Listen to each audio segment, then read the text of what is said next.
특별 은혜와 감사 이런 제목으로 잠깐 말씀을 상고하고자 합니다. 특별 은혜와 감사. 우리가 지난 1년 동안 하나님께서 우리에게 베풀어 주신 그 모든 은혜를 되돌아보면서 오늘 여기 시편 65편 1절로 5절 말씀을 중심으로 특별 은혜와 감사, Special Grace and Thanksgiving, 특별 은혜와 감사에 대해서 잠깐 살펴보고자 합니다. 오늘 본문을 통해서 사실은 하나님께서 우리에게 베풀어 주신 두 가지 은혜를 설명하고 있는데, 우리가 방금 교독한 이 부분은 특별 은혜에 대해서, 나머지 부분에 대해서는 일반 은혜 혹은 보통 은혜에 대해서 이렇게 노래하고 있습니다. 내 영혼아 여호와를 송축하며 그 모든 은택을 잊지 말지어다 그랬는데, 하나님이 우리에게 베푸신 은혜를 할지라도 정말 진정으로 느끼고 깨닫지 않는다면 무심코 지나갈 수밖에 없고 감사할 수 없다고 했습니다. 마치 문둥병을 고침받은 그 사마리아 이방인 한 문둥이처럼 진정으로 자기의 베풀어진 그 은혜를 깨달은 자라야만이 진정으로 하나님 앞에 감사할 수 있다는 것. 이 보통 은혜라고 하면 믿는 자나 믿지 않는 자, 신불신을 물어나고 하나님이 베풀어 주신 모든 은혜, 가령 뭐 햇빛과 그다음에는 비, 곡식을 자라게 하는 것, 뭐 이런 것들은 다 믿는 자나 믿지 않는 자에게 다 공히 베풀어 주신 은혜죠. 이런 걸 소위 보통 은혜 혹은 일반 은혜라고 말한다고 했습니다. 그러나 이 특별 은혜는 도대체 무엇인가? 이건 이 믿는 성도에게만 베풀어 주신 은혜, 믿지 않는 불신자에게 상관없는 이 신자에게만 베풀어 주신 그 은혜가 바로 특별 은혜라고 할 수 있는데, 오늘 원문에서 우리 하나님께서 우리 믿는 성도들에게 베풀어 주신 이 특별한 은혜를 꼬집어 본다면 1절로 2절, 하나님의 찬송이 시온에서 주를 기다리오며 사람이 소원을 주께 이행하리이다. 기도를 들으시는 주여, 모든 육체가 주께 나오리다. 기도를 들으시는 주여 그랬는데, 바로 이 기도를 들으심, 하나님께서 우리 성도에게만 베풀어 주신 특별한 은혜의 그 첫 번째는 기도를 들어주신 은혜란 말이에요. 신명기 4장 7절에 보니까 우리 하나님 여호와께서 우리가 그에게 기도할 때마다 우리에게 가까이 하심과 같이 그 신의 가까이 함을 얻은 나라가 어디 있느냐. 정말 그 언약 백성인 이스라엘 백성들이 기도할 때 가까이 해주시는 하나님, 기도하면 하나님이 가까워진다는 것, 기도하지 않으면 세상과 육신 그리고 마귀하고 가까워지는 거예요. 하나님과 함께 가까이 하는 방법은 우리가 회개하고 하나님 앞에 부르짖을 때 가까이 해주시는데, 또 하나님을 가까이 하는 것이 우리 성도에게는 복인데, 이것은 우리 크리스찬들, 믿는 자들에게만 베풀어 주신 은혜라고 할 수 있겠습니다. 성도가 이 기도할 때마다 하나님께서 가까이 들어주시고 응답해 주시는 신은 세계 어느 곳에도 없다는 것. 영국의 조지 밀러 목사님은 소위 별칭이 고아의 아버지라고 불립니다. 그는 수많은 이 고아들을 먹여 살린 아주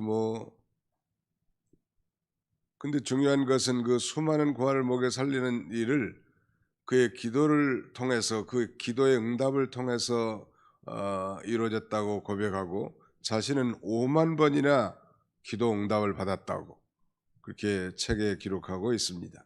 특별히 그는 빌립보 4장 19절 말씀을 붙들고 기도했다고 하는데, 나의 하나님이 그리스도 예수 안에서 그 영광 가운데 풍성한 대로 너희 모든 쓸 것을 주시리라. 나의 하나님이 영광 가운데 그 풍성한 대로 너희 모든 쓸 것을 주시리라. 이 말씀을 즉 빌립보 4장 19절을 손가락으로 짚어가면서 하나님 앞에 간절히 기도할 때마다 먹을 것이 떨어졌을 때는 하나님이 기적적인 방법으로, 어느 날은 정말 먹을 것이 다 떨어졌는데 이 고아원을 지나가는 우유 배달차가 고장이 나서 그 우유를 고아들에게 공급한 적도 있었다고 합니다. 아무튼 그런 사람을 찾아다니지 않고 하나님을 찾았고 하나님 앞에 기도함으로 응답받은 아주 기도 응답의 대표적인 그런 인물이라고 할 수 있습니다. 그는 이 기도가 응답되지 않으면 빌립보 4장 19절 말씀을 손가락으로 짚고 문지르면서 나의 하나님이 그리스도 예수 안에서 그 영광 가운데 그 풍성한 대로 너희 모든 쓸 것을 채우시리라 문지르면서 기도했다고 합니다. 그리고 기도 응답을 받고 너무 기쁨이 충만해서 말하기를 나는 기쁘다 이렇게 늘 고백했다고 합니다. 우리 성도가 기도 응답을 받을 수 있는 것은 믿지 않는 자와는 상관없는 성도만에게 주신 스페셜 그레이스, 특별한 은혜란 말이에요.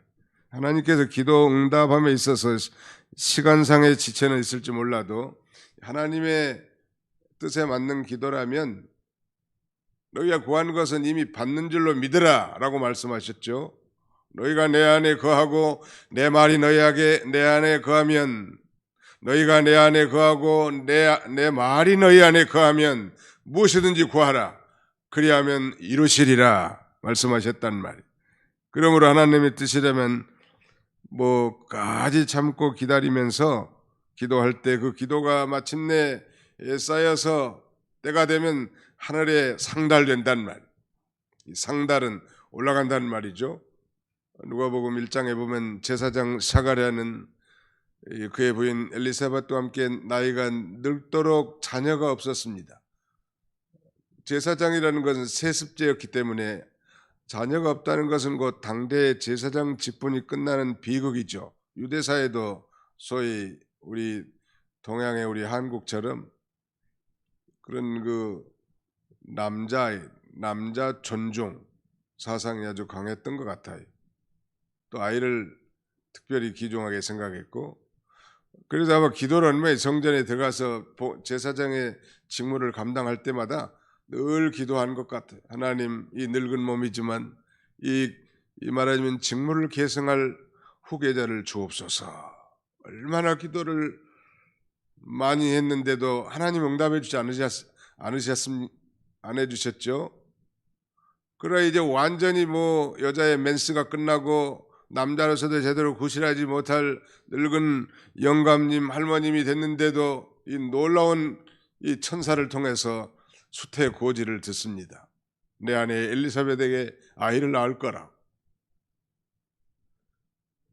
사실은 이 사가랴 제사장이 기도를 많이 했지만 포기한 상태거든요. 이제 하나님이 안 주시는 모양이다. 포기를 했는데 그의 기도가 하늘에 상달된지라 라고 성경은 말하면서 그 놀라운 기도 응답을 받게 됩니다. 못 믿어가지고 하나님이 징계하시죠. 봉어리가 되게 하는 거예요. 세례 요한이 태어날 때까지. 반드시 시간상의 문제가 있지만 우리 하나님은 하나님의 뜻에 맞는 기도를 응답하신 하나님, 이런 놀라운 특별 은혜에 대해서 우리가 감사해야 할 것입니다. 기도를 들으신 하나님, 우리가 지난 1년 동안 수많은 기도를 공중에 발설했는데 정말 정확한 기도의 응답의 대상자인 하나님 앞에 간구한 기도라면 하나님은 다 들으셨고 때가 되면 응답하실 줄로 믿습니다. 자, 그 시편 66편 17절로 20절까지 한번 같이 읽어보실까요? 시편 그 옆에 시편 66편 17절로 20절까지 시작. 내가 나의 입으로 그에게 부르짖으며 나의 혀로 높이 찬송하였도다. 내가 나의 마음에 죄악을 품었더라면 주께서 듣지 아니하시리라. 그러나 하나님이 실로 들으셨으며 내 기도 소리에 귀를 기울이셨도다. 하나님을 찬송하리로다. 그가 내 기도를 물리치지 아니하시고 그의 인자하심을 내게서 거두지도 아니하셨도다. 그러나 하나님이 실로 들으셨으며 내 기도 소리에 귀를 기울이셨도다. 성도의 기도에 하나님이 들으시고 우리의 작은 신음소리에도 하나님이 결코 외면하지 않으시는 전능하신 하나님, 우상은 귀가 있어도 듣지 못한 반면에 우리 하나님은 영이시기 때문에 보이진 않지만 살아계셔서 성도의 간절한 기도에 응답하시는 것이야말로 특별 은혜라고 할 수 있겠습니다. 우리가 지난 1년 동안 하나님께 여러 가지 기도 제목을 놓고 기도해 오셨을 것인데 지금까지 하나님이 들으시고 응답해 주셨다고 하면 순전히 하나님의 은혜지요. 우리가 지난 시간에 살펴봤지만 기도할 때 감사가 쏟아 나오는 거예요. 그래서 교만한 사람은 기도하지 않고 기도하지 않기 때문에 감사가 나오지 않은 거예요. 왜 교만한 사람은 기도하지 않을까? 이 겸손한 사람이 하나님 앞에 엎드리게 되고 하나님 앞에 엎드림으로 말미암아 감사를 회복할 수 있는데 하나님이 도와주지 아니하시면 안 될 줄 아는 사람, 하나님이 응답하지 않으면 해결되지 못한다는 사실을 인정하는 사람, 이런 사람에게 하나님은 응답하시죠. 그 다음에 두 번째 3절 보실까요? 시편 65편 3절입니다. 죄악이 나를 이겼사오니 우리의 허물을 주께서 사하시리다. 그 사하시리다라고 하는 말에 이 각주가 달려 있는데 속하시리다.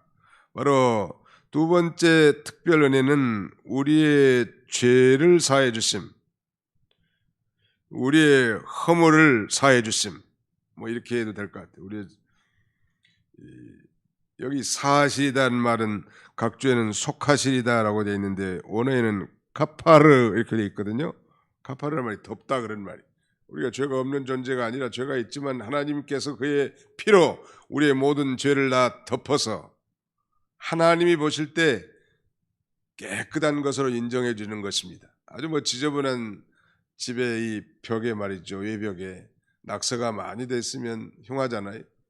거기에 하얀 페인트를 다 칠하면 낙서가 전혀 보이지 않은 것처럼 우리가 죄와 허물이 머리털보다 많은 자들이지만 예수님 앞에 자백하고 회개한 죄에 대해서는 하나님께서 그의 아들 예수 그리스도의 피로 도포하셔서 하나님이 보실 때는 깨끗하고 정하게 인정해 주신다는, 그러니까 이 말하자면 덮다는 뜻인데 죄를 속해 주신다, 즉 속량해 주시는 것을 가리킵니다.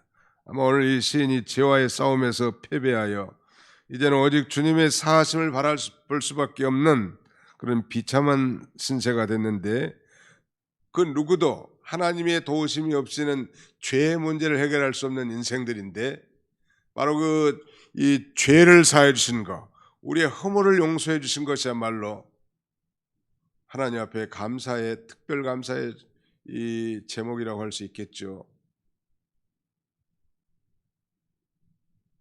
저는 어려서 나이 8살 때부터 교회를 나가기 시작했죠. 아무것도 모르는 상태에서. 그러나 한참 성년이 된 이후에야 정말 예수 그리스도의 그 대속의 은혜, 속죄의 은혜를 깨달았을 때 그 기쁨은 이루 말할 수 없었고 그 감격은 지금도 잊혀지지 않습니다. 뿐만 아니라 우리가 예수 믿고 죄 사함 받았다 할지라도 우리가 연약함에 둘러싸여 있고 여전히 육체의 부패성이 있기 때문에 눈만 뜨면 죄 짓는다는 날, 우리 인생들이. 그러나 그때마다 하나님 앞에 나가 어찌할 수 없는 죄인인 걸 인정하고 우리의 모든 죄를 하나님 앞에 진정으로 자복하고 회개할 때 하나님께서는 우리의 모든 죄를 눈과 같이 양털과 같이 깨끗하게 써주시는 거예요. 이걸 언제까지 해야 되는가? 천당 갈 때까지 하는 거예요. 바로 이 죄 문제를 해결할 수 있는 이 특권, 이거야말로 우리가 받은 최고의 은혜 가운데 은혜라고 할 수 있겠습니다. 우리가 잘 아는 다윗은 성군이라고 부르지만 우리가 너무 잘 아는 대로 그는 정말 인간 중에서도 대죄를 범한 사람이, 그 죄의 문제를 가지고 얼마나 그가 고민했을까. 침상이 뜨도록, 요가 눈물에 적시도록 회개하면서 기도한 것은 성경이 증거한 사실이죠. 그러면서 그 사제의 은총을 깨닫습니다. 장차 자신의 혈통을 통해서 메시아가 오실 것인데 그분이 오시면 우리의 모든 죄를 용서해 줄 것을 천년 전에 미리 믿고 바라보면서 그는 시편 32편에 이렇게 노래합니다. 허물의 사함을 받고 그 죄의 가리우심을 받는 자는 복이 있도다. 그 마음에 간사함이 없고 여호와께 정죄를 당치 않을 자는 복이 있도다. 라고 하면서 그 사제의 은총, 죄 사함의 은혜를 깊이 깨닫고 하나님 앞에 감사하고 찬송하는 것입니다. 이 특별은혜는 우리의 기도를 들으신 것뿐만 아니라 우리의 죄를 사해 주시는 것, 아니 천당 가는 그날까지 우리의 모든 허물을 다 용서해 주는 것이죠. 그럼 우리가 기도하기 전에 먼저 이 자백하고 회개하는 것은 아주 중요한 하나님 앞에 가까이 나가기 위한 이 전제라고 할 수 있습니다. 시편 103편 12절에 보니까 동이 서에서 먼 것 같이 우리의 죄가를 우리에게서 옮기셨으며, 이 시도 동일하게 다윗이 고백한 시요. 동이 서에서 먼 것처럼 우리의 모든 죄를 멀리 옮겨라 버렸단 말이에요. 마치 아사셀의 염소처럼 말이죠. 이 사제의 은총을 깨닫지 못한 자는 목사가 될 수 없다. 이건 제가 주장하는 거예요. 정말 하나님의 영적인 리더가 된다면, 말하자면 속죄의 은혜를 깊이 깨달은 자만이 가능하고, 목회자뿐만 아니라 우리 모든 성도들도 이 교회 안에서 능력 있는 봉사와 희생의 삶의 근간은 마치 죄 많은 여인 막달라 마리아가 그의 7 귀신과 같은 그 죄에서 해방되고 사제의 기쁨으로 봉사했던 것처럼 우리도 마찬가지 속죄의 은혜를 깊이 깨닫지 못하고는 이 능력 있는 봉사와 헌신은 불가능하다는 것. 우리는 우리의 허물을 용서해 주신 사제 은총에 대해서 특별히 이 추수감사주간에 깊이 감사해야 될 것입니다. 여기 3절 상반절은 그렇게 말씀합니다. 죄악이 나를 이겼사오니 우리의 허물을 주께서 사하시리다. 죄악이 자기를 이겼다는 거예요. 다윗은 인간에게서 승리하는 것은 죄인데, 다윗은 죄와의 싸움에서 대패하여 짓눌려 있었지만 우리의 죄가를 주께서 사하시리로다, 이렇게 말씀하네요. 우리의 허물을 주께서 사하시리로다. 거기서 자유함을 얻는 것입니다. 바울도 동일하게 이 로마서 7장에 보면 그렇게 고민합니다. 오호라, 나는 곤고한 사람이로다. 이 사망의 몸에서 누가 나를 건져내랴. 이미 구원받은 바울이지만 여전히 부패성으로 말미암아 죄 가운데서 이 투쟁하는 영적 투쟁의 삶을 살 수밖에 없음을 솔직하게 고백하고, 그리고 이제 로마 8장에 오면 그렇게 고백합니다. 그러므로 그리스도 예수 안에 있는 자에게는 결코 정죄함이 없나니 이는 생명의 성령의 법이 죄와 사망의 법에서 우리를 해방하였습니다 하면서 이 사제의 은총과 죄에서의 자유를 노래하고 있습니다. 이 죄를 사해 주신, 우리의 허물을 용서해 주신 은혜, 이 두 번째, 이건 참 기억하고, 그러나 더 나아가서는 잠언 14장 9절 이하에는 이렇게 말씀합니다. 미련한 자는 죄를 심상히 여겨도 정직한 자 중에는 은혜가 있느니라. 정직한 자의 장막이 흥하리로다. 이제는 죄를 심상히 여겨서는 안 된다. 우리 성도가 가장 두렵고 무서워하고 경계할 대상이 있다면 그건 죄인 것입니다. 죄는 우리의 모든 감사를 도적질해 나가고, 죄는 우리의 모든 축복을 빼앗아가는 유일한 요소예요. 우리가 사제의 은총에 대해서 감사함과 동시에 이 죄 짓지 않도록 해야 합니다. 소극적으로는 적극적으로 우리가 선을 행하고 의를 행하는 것이야 되겠지만, 죄 지으면 자유함이 없어져요. 죄 지으면 기도가 안 됩니다. 죄 지으면 봉사할 의욕이 다 떨어집니다. 죄 지으면 기도가 안 되니까 축복의 통로가 막혀버렸잖아요. 죄 짓고 설교를 잘할 수 있을까요? 목사가. 불가능한 일이에요. 정말 철저히 회개하고 하나님의 은혜를 회복하기 전까지는. 그러나 그럼에도 불구하고 거기서 좌절하고 의기소침해 있을 필요는 없죠. 십자가 앞으로 나오는 거예요. 주님 앞에 나와 주님의 인내하심을 기대하고 자복하고 회개할 때 용서해 주는 것입니다. 그 다음에 한 가지 더 붙인다면 4절에 주께서 택하시고 가까이 오게 하사 주의 뜰에 살게 하신 사람은 복이 있나이다. 택하시고 가까이 오게 하신 은혜, 이것도 특별한 은혜죠. 오늘 저와 여러분이 하나님의 선택을 받은 것은 하나님의 전적인 은혜. 켈빈의 5대 교리 가운데 그 두 번째는 unconditional election, 무조건적인 선택이라는 단어가 있죠. 무조건적 선택이요. 우리가 뭐 똑똑하고 잘나고 대단하고 능력이 있어서 우리를 선택해서 구원해 주시고 하나님의 자녀를 삼아준 것이 아니고, 다만 우리의 선택하시면 하나님의 긍휼이고 하나님의 사랑이라는 거예요. 무조건적인 거예요. 그러므로 스스로 아무도 하나님을 선택하지 못한, 내가 교회에 나온 것 같아도 누군가의 전도에 의해서 이끌림 받은 것 같아도 사실 그 배후에서는 하나님께서 우리를 선택해서 주 앞으로 우리를 인도하신 것입니다. 우리가 하나님의 택하심을 받아 주님의 때린 교회에 나와서 이렇게 기도하고 예배하고 하나님께 영광을 돌릴 수 있다면 이건 당연히 기뻐하고 감사해야 할 일이겠죠. 말씀 시간이 다 돼서 말씀을 맺고자 합니다. 하나님 우리에게 베풀어 주신 은혜는 두 가지.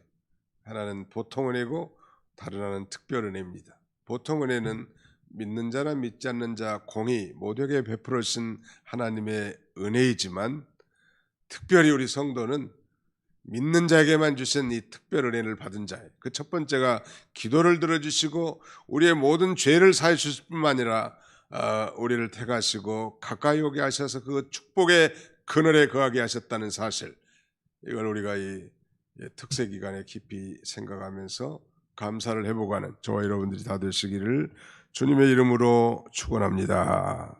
거룩하신 하나님께서 오늘도 이 새벽의 공기를 가르고 주의 전을 달려나와 머리 숙여 하나님 앞에 기도할 수 있도록 은혜 주심을 감사 없고 감사를 드립니다. 감히 하나님 앞에 나올 수 없는 폐역부도 아닌 생이오나 긍휼에 풍성하신 하나님의 그 큰 사랑을 인하여 죄사함, 속죄의 은총을 입혀주시고 또 끊임없이 죄짓고 하나님을 거역하기를 잘하는 불신앙과 반역의 인생을 살지만 죄의 인자하심이 영원한 까닭에 우리를 품어주시고 사유하심의 은총을 더하셔서 하나님의 성숙한 자녀로 살기를 원하시는 주님, 성숙한 자녀의 표상이 감사라 했사오니 아버지 잃어버렸던 감사를 회복하고 근본 특세 기간에 정말 하나님이 내게 베풀으신 그 특별한 은혜를 기억하고 하나님 앞에 정령 감사의 삶을 회복할 수 있는 복된 시간 되도록 우리 하나님 아버지 은혜 베풀어 주시기를 간절히 바라옵고 원합니다.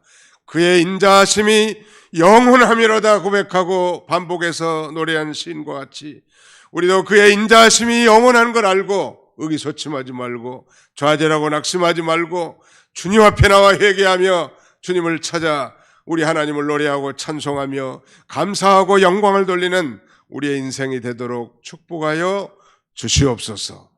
예수님의 이름으로 기도하옵나이다. 아멘. 하늘에